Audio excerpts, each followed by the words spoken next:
యేసయ్యా యేసయ్యా యేసయ్యా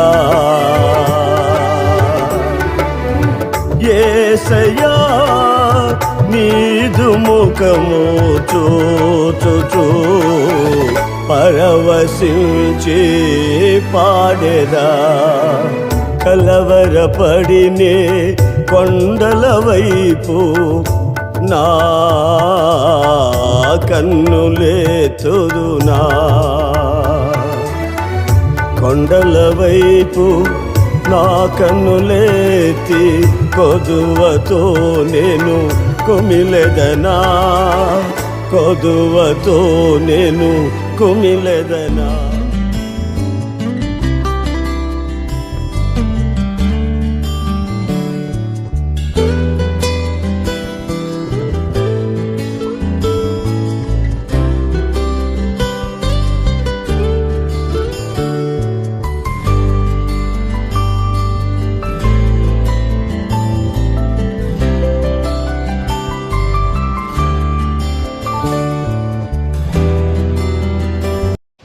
మన ప్రభు అయిన యేసుక్రీస్తు నామములో మీ అందరికీ హృదయపూర్వకమైన వందనాలు. పరిశుద్ధ గ్రంథము దేవుని వాక్యములో యోహాను సువార్త 7వ అధ్యాయము 18వ వచనాన్ని చదువుతున్నాం. తన తట్టు తాను బోధించువాడు స్వకీయ మహిమను వెతుకుచున్నను గనుక తాను పిలిచిన వాని యొక్క మహిమను వెతికినవాడు సత్యవంతుడు, ఆయన యందు ఏ దుర్నీతి ఏది లేదు అని రాయబడింది. ఈ వాక్యములో చాలా జాగ్రత్తగా గమనించాలి. తనంతట తాను బోధించేటువంటి బోధలు ఉన్నాయి. దేవుణ్ణి వెతికి దేవుడు పిలిచిన పిలుపుకు తగినట్లుగా ఆయన మహిమను పొందుకొని సత్యవంతుడై ఏ దుర్నీతి లేకోకుండా బోధించే బోధలు ఉన్నాయి. బోధలలో 2 రకాలు ఉన్నాయి. ఈరోజు మనం గమనించాలి, బైబిల్ పట్టుకున్న ప్రతి ఒక్కరూ పరిశుద్ధులు కారు. ప్రార్థన చేస్తున్నామన్న వారి ప్రతి ప్రార్థన దేవుని యొద్దకు వెళ్ళదు. కొన్ని దేవుడు నియమించిన నియమాలు ఉన్నాయి. యేసు ప్రభువారు అంటాడు, తనంతట తాను బోధించేవారు తన స్వకీయ మహిమను వెతుకుచున్నాడు. అంటే లోకములో ఎక్కువగా ఈ అంచె దినాలలో స్వకీయ మహిమ అంటే తన సొంత ఆలోచనలు, సొంత మహిమలు, అవి శాశ్వతమైనవి కావు, అవి ఎక్కువగా నిలిచేవి కావు. స్వకీయ మహిమ కాదు, కానీ దేవుడు ఏర్పరచుకున్నటువంటి వారు, ఆయనను పిలిచినవాడు మహిమను వెతికినవాడు, ఆయన మహిమను వెతికి సత్యవంతుడై ఆయన యందు ఏ దుర్నీతి లేదని ఉండదని ఇక్కడ చెప్తున్న మాట. చూడండి, ఈరోజు ఏ బోధలు వింటున్నావు? ఊరికినే నాకు రోగాలు తగ్గిపోవాలి, ఊరికినే నాకు స్వస్థతలు రావాలి, ఊరికినే నాకు అద్భుతాలు కావాలి. అదేమనంటే దేవుడు మీకు ఉచితంగానే ఇచ్చాడు. అసలు ఒక మనిషికి రోగాలు, బలహీనతలు, శాపాలు మరి దేని వలన కలుగుతున్నాయి? ఆ మనిషి యొక్క క్రియలు సరిగా లేకపోతే, ఆ మనిషి యొక్క మనస్సు మారకపోతే, ఆ మనిషి యొక్క తలంపులు వాళ్ళ నడవడి మార్చుకోకపోతే ఎన్నో దెబ్బలు. వాక్యం చెప్తున్న మాట, యెహోవాను కాదని వేరొక దానిని వెతుకు వారికి శ్రమలు విస్తరించబడతాయి. శ్రమలు ఎందుకు విస్తరించబడుతున్నాయి అంటే, ఇదిగో ఆయనను కాదని, ఆయన వాక్యము కాదని, ఆయన సత్యవాక్యమును కాదని వేరొక దాన్ని వెతుకుతుంటారు. శ్రమలు విస్తరించబడతాయి. అందుకని ఖచ్చితంగా దేవుని మహిమ కొరకు ఎదురు చూసి సత్యమును బోధించుచున్నటువంటి సంఘాలలో దేవుని మహిమ ఉంటుంది. కాదు లోకములో ఏదో ఉన్నదన్నట్లయితే అక్కడ ఏముంటుందంటే స్వకీయ మహిమ ఉంటుంది. స్వకీయ మహిమ. స్వకీయ మహిమ వారి యొక్క ఆలోచన విధానాలు చూడండి. తిమోతికి రాసినటువంటి 2 తిమోతికి రాసిన పత్రిక 2వ అధ్యాయము, 2 తిమోతికి రాసిన పత్రిక 4వ అధ్యాయం 3వ వచనం చదువుతున్నాం. ఎందుకనగా జనులు హితబోధలను సహింపక, ఇదిగో దురద చెవు కలిగిన వారైతే తన స్వకీయ దురాశలను అనుకూలముగా బోధకులను తమ కొరకు పోగు చేసుకుంటున్నారు. దేవుడేమో హితబోధ, నీవు తెలుసుకొని మారు మనసు పొందు అని ప్రకటన చేస్తున్నటువంటి సమయాల్లో ఇక్కడ పౌలు గారు చెప్తున్నారు, వీరేమో తమ స్వకీయ దురాశల చేత దురద చెవు కలిగిన వారై వారికి అనుకూలమైనటువంటి బోధకులను ఏర్పాటు చేసుకుంటున్నారు. వీళ్ళు ఎవరు అనంటే స్వకీయ మహిమ కలిగిన వారు. వీళ్ళు దురద చెవి కలిగిన వారే. గద్దింపు కలిగినప్పుడు, కొన్నిసార్లు గద్దింపు వాక్యం వచ్చినప్పుడు గద్దింపుకు లోబడరు సంఘంలో. కొంతమంది, అందరు కాదండి, అన్ని సంఘాలు కూడా కాదు, కొందరు ఈరోజు మనం గమనించాలి. ఎందుకంటే స్వకీయ మహిమలో పడిపోకూడదు. స్వకీయ మహిమ ఒకటి ఉంది. ఎవరైతే దురద చెవి కలిగిన వారే తమకు అనుకూలమైనటువంటి బోధకులను పోగు చేసుకుంటారో అట్టి వలన వారికి ఏ ప్రయోజనం లేదు. వాక్యం చెప్తున్నటువంటి మాట, దేవుడు చెప్పిన హితబోధకు నువ్వు లోబడి ఉండాలి, సహించాలి, సరిచేసుకోవాలి. దేవుడి వాక్యమును బట్టి నీవు దేవునితో నిబంధన చేసుకోగలిగేది. దేవుని మహిమ వారి మీద ఉంటుంది, ఆ సంఘం మీద ఉంటుంది. ఆ సంఘం యొక్క ఇదిగో పరిపూర్ణత చెందినటువంటి రీతిగా ఉంటుందని వాక్యం చెప్తున్నటువంటి మాట.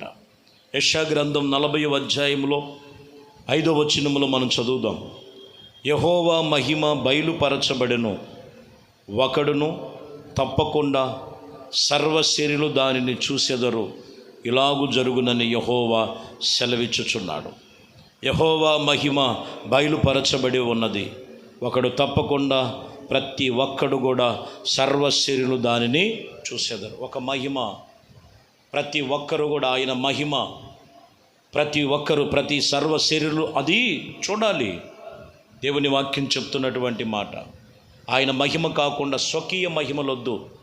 దురద చెవులకి ఇచ్చి వాళ్ళకు అనుకూలమైనటువంటి బోధకులను ఏర్పరచుకునేటువంటి విషయంలో అది ఎక్కువసేపు నిలవదు, ఎక్కువగా వారు ఆత్మీయతలో నిలవలేరు.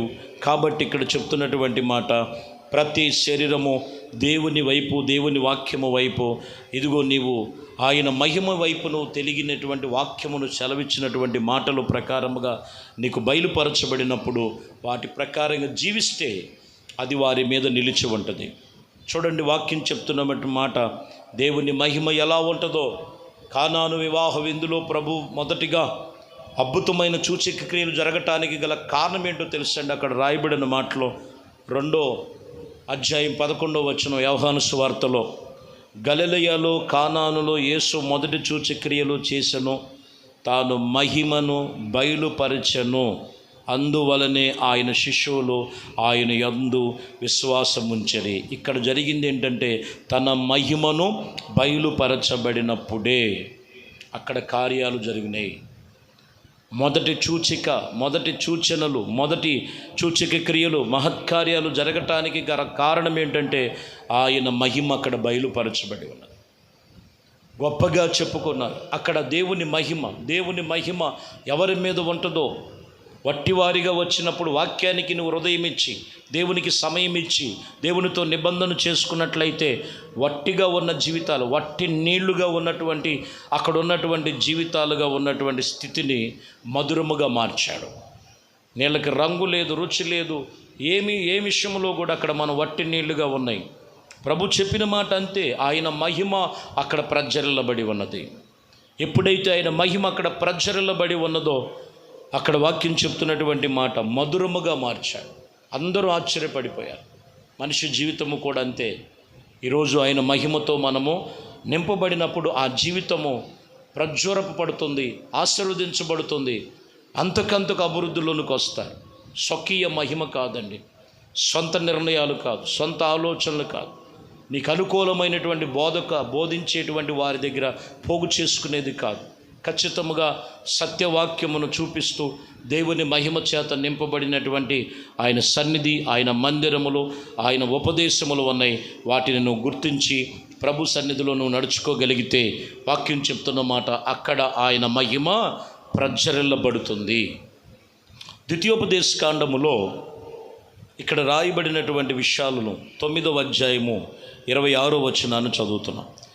నేను యెహోవాను ప్రార్థన చేసి ఇలాగూ చెప్పి తిని, యెహోవా నీవు నీ మహిమ వలన విమోచించి నీ బాహుబలము వలనే ఐగుప్తిలో నుండి రప్పించి స్వాస్థ్యముగా జనులకు ఇదిగో నశింప చేయకము అని చెప్పినటువంటి విషయములో ఇక్కడ కూడా మీరు గమనించాలి. యెహోవా నీ మహిమ వలన మేము విమోచించబడి ఉన్నాం. ఆయన మహిమ వలన అద్భుతమైన కార్యం జరుగుద్ది. ఆయన మహిమ వలన విమోచన కలుగుద్ది.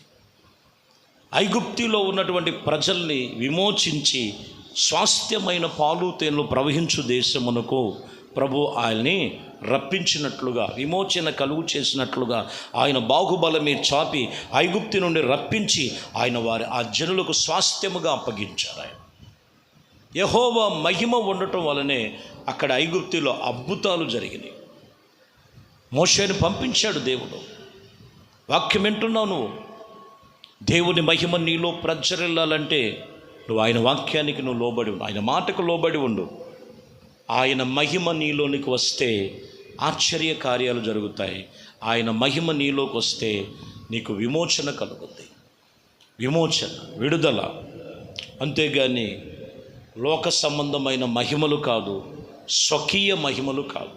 దేవుని యొక్క మహిమ చేతనే నువ్వు నింపబడాలని వాక్యం చెప్తున్నమాట. రోమాపత్రిక 6వ అధ్యాయం 18-19 వచనాలు చూడవచ్చు. పాపము నుండి విమోచించబడి నీతికి దాసులైతిరి, ఇందుకు దేవునికి స్తోత్రం. మీ శరీర బలహీనతలను బట్టి మనుషుని రీతిగా మాట్లాడవలసి వచ్చి ఉన్నను.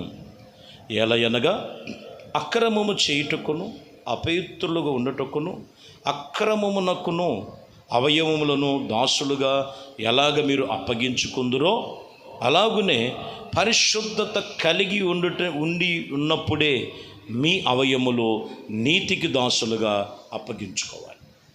దేవుని మహిమ ఎవరి మీద ప్రజ్వరిల్లబడుతుంది అని అంటే పాపము నుంచి విమోచించబడాలి, నీతికి దాసులుగా మనము తీర్చబడాలి. అందుకని అక్కడ అంటాడు అక్రమాలు ఉన్నాయి, ఇదిగో కొన్ని వ్యతిరేకతలు ఉన్నాయి, కొన్ని అపవిత్రమైన ఉన్నాయి. వాటి నుంచి విడిచిపెట్టి మీ అవయవములు నీతికి దాసులుగా అప్పగించుకున్నట్లు అలాగున పరిశుద్ధాత్మ కలిగి ఉన్నప్పుడు మీ అవయవములు నీతికి దాసులుగా అప్పగించుకోవాలి. ఈరోజు మనం గమనించాలి, దేవుని మహిమ ఎక్కడ ఎవరి మీద ఉంటుంది. చాలామంది మందిరానికి వెళ్తారు కానీ మహిమతో నింపబడరు, ఆయన ప్రసన్నతను చూడరు, ఆయన యొక్క కృప పొందుకోలేనటువంటి పరిస్థితి. కారణం ఏంటంటే అవయములు ఇంకా దేనికో. అక్కడ పౌలు గారు అదే అంటున్నాడు, పాపానికి కొన్ని విషయాల్లో మీరు అప్పగించుకున్నారు, దుర్నీతికి సాధనంగా అప్పగించుకున్నారు, అక్రమానికి అప్పగించుకున్నారు. అట్లా కాకుండా వాక్యం వింటున్న మీరు అక్రమములు విడిచి, పాపములు విడిచి, బలహీనతలు విడిచి, వ్యర్థమైన విడిచి నీతికి దాసులుగా ఉండుటకు మిమ్మల్ని మీరు పరిశుద్ధమైన దేవునికి అప్పగించుకున్నట్లయితే మీరు దేవుని మహిమ పొందుకునేవారై నిలిచి ఉంటారని వాక్యం ఇక్కడ చెబుతున్నటువంటి మాట.